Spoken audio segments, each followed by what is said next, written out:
Hey, Sailor here. We're going to dive right into some Federalist, anti-Federalist debates, Federalist papers, introductory level video to get us started. So let's roll.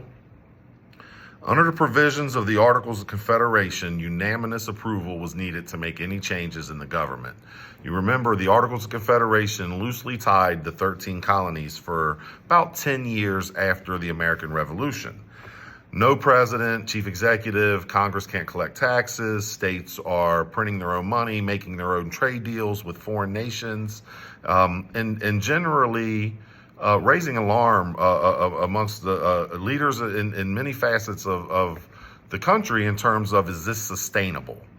And so delegates were sent from each state to redo the Articles of Confederation, but you needed a unanimous vote from all 13 colonies to do anything. So this gets tossed out the window pretty quickly, and our founders will take the convention in an entirely different direction and write the Constitution, which includes the basic principles of popular sovereignty, limited government, separation of powers, checks and balances, stuff in the other video that we touched on already. And the Constitutional Convention in the sweltering summer, Madison, the Federalists, the Anti-Federalists are there. They write the Constitution, they write the preamble, they write the articles. The Constitution is put up for ratification, and a group known as the Anti-Federalist would refuse to ratify the Constitution if there wasn't more done. So the Anti-Federalists take the Constitution and pretty much start tearing it apart in speeches and in articles in newspapers. So opponents to the U.S. Constitution were the Anti-Federalists.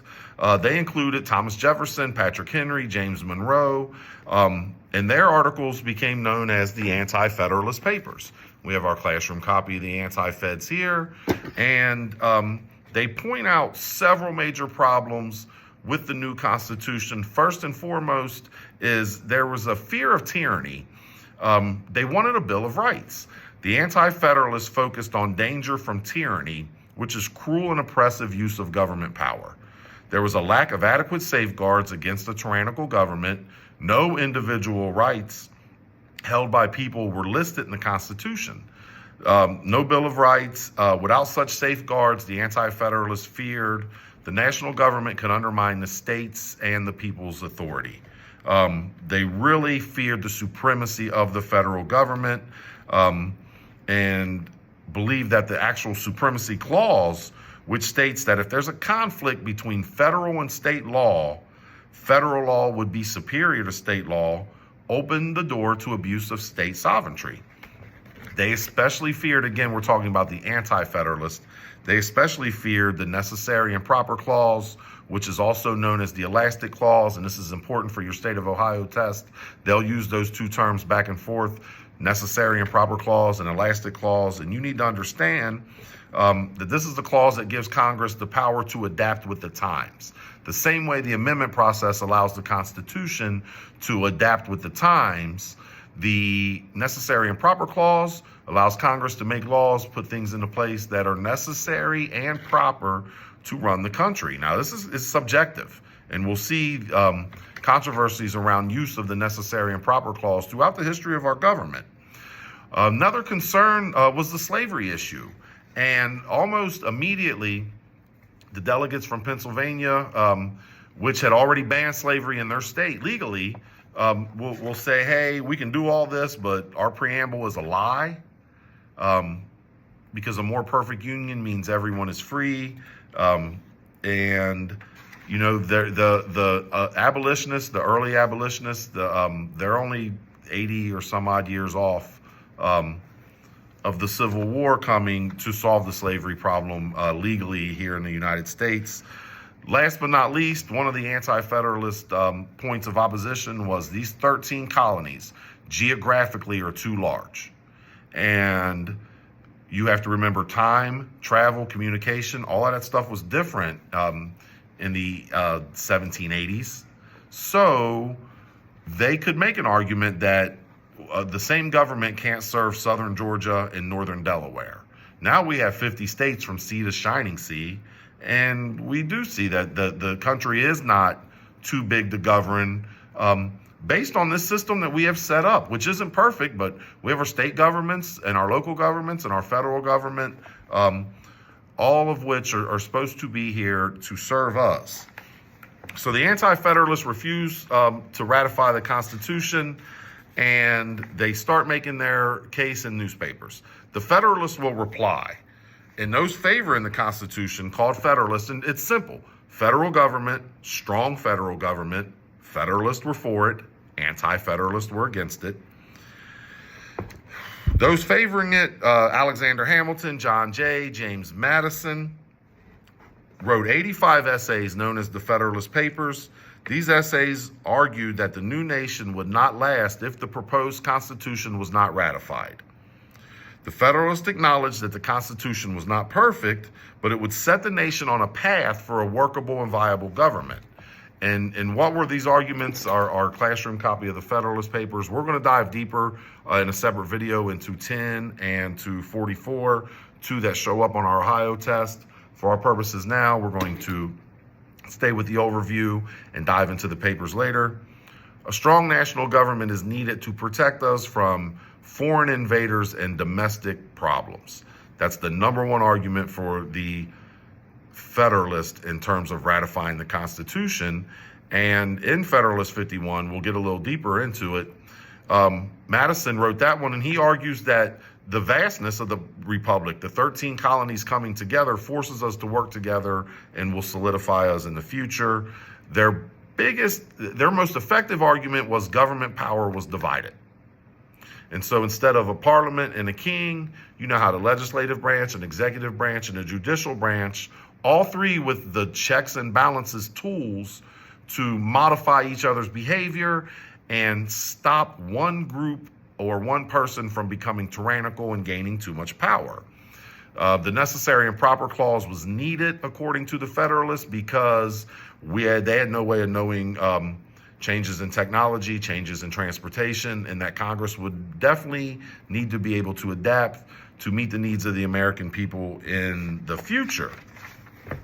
Supremacy of the national government in Federalist 45.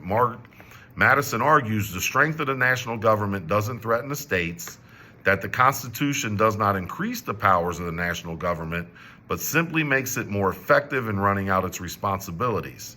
Madison did agree, and it's true, the state governments may lose some of their importance and power, but they believed this was essential to maintaining the United States as a union, not divided colonies. And so what comes out of this is the Bill of Rights. Why did the framers of the Constitution give us a Bill of Rights? They knew Congress could not be trusted. They had just fought the American Revolution against the British king, who they believed had abused their rights. They feared creating a government that would allow such a failing to exist in the new nation. In absence of such limitations, the federal government might infringe on rights of individuals.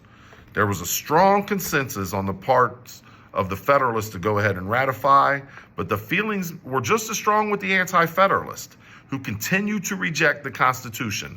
And remember, if it was today, it would be playing out on Twitter, on YouTube, on Facebook, and on TV. Then it played out in speeches, in bars, and taverns, in churches, and in newspapers.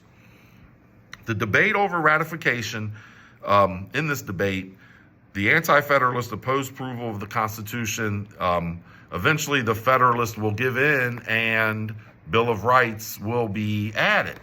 And we have a whole separate video for the Bill of Rights overview and each individual amendment. So, historically speaking, the Federalist Papers are more celebrated than the Anti-Federalist Papers, and this is part where the state of Ohio needs you to know this information. Why are the Federalist Papers important? They explain the structure of the new Constitution and provided a logical defense in response of critics to this new Constitution and government. The Federalist Papers teach us more about the theory and practice of the U.S. Constitution than any other surviving work. Today, the Federalist Papers remain a primary source to interpret the U.S. Constitution. Their essays outline a focused version of the philosophy and motivation of the new government.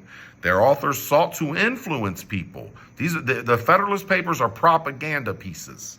The anti-Federalist Papers are propaganda pieces. But propaganda is not always a negative thing. The Federalist Papers played a key role in bringing about ratification. They are important since they convinced New York, as well as other states, to ratify. They remain important today as a guide to what the authors of the Constitution were thinking. Thomas Jefferson, the most famous anti-Federalist, called the Federalist Papers the best commentary on the principles of government which was ever written. In fact, no other work has been cited as often in support of decisions announced by the Supreme Court. So why are the Federalist Papers important? The people who wrote the Constitution explain why they put it in there. They make their arguments. So like a quick recap: anti-Federalist, against a strong federal government. Federalist, for a strong federal government. Some of the key points that we need to keep track of, and one that's super important to remember. The Federalist Papers and the anti-Federalist Papers frame the national debate over the basic principles of government encompassed in the Constitution. So people were talking about this. You know, as the supreme law of the land, the U.S. Constitution incorporates these basic principles. None of that happens, and our government's not set up without ratification. Eventually, the Bill of Rights will start making its way through Congress, and the Constitution will be ratified. They only needed 9 out of 13 states to ratify, 9 out of 13 colonies. So as soon as the 9 out of 13 colonies ratified, we had 13 states and the new United States of America, which will survive a war with Great Britain, a war with Mexico, a war with Spain, a civil war, a couple world wars, some wars in the Middle East, Great Depression, several recessions, lots of civil unrest. But here we still stand in 2023, using the same form of government that they came up with in the hot summer of 1886 and 87? 1887's ratification. I think they started writing it in 86. I'm the worst history teacher in the world when it comes to dates, but I'm the best when it comes to the razzle dazzle. So let's get to work. Take care of yourself mentally. Take care of yourself physically. Take care of the people around you. We'll all be okay. Shine bright.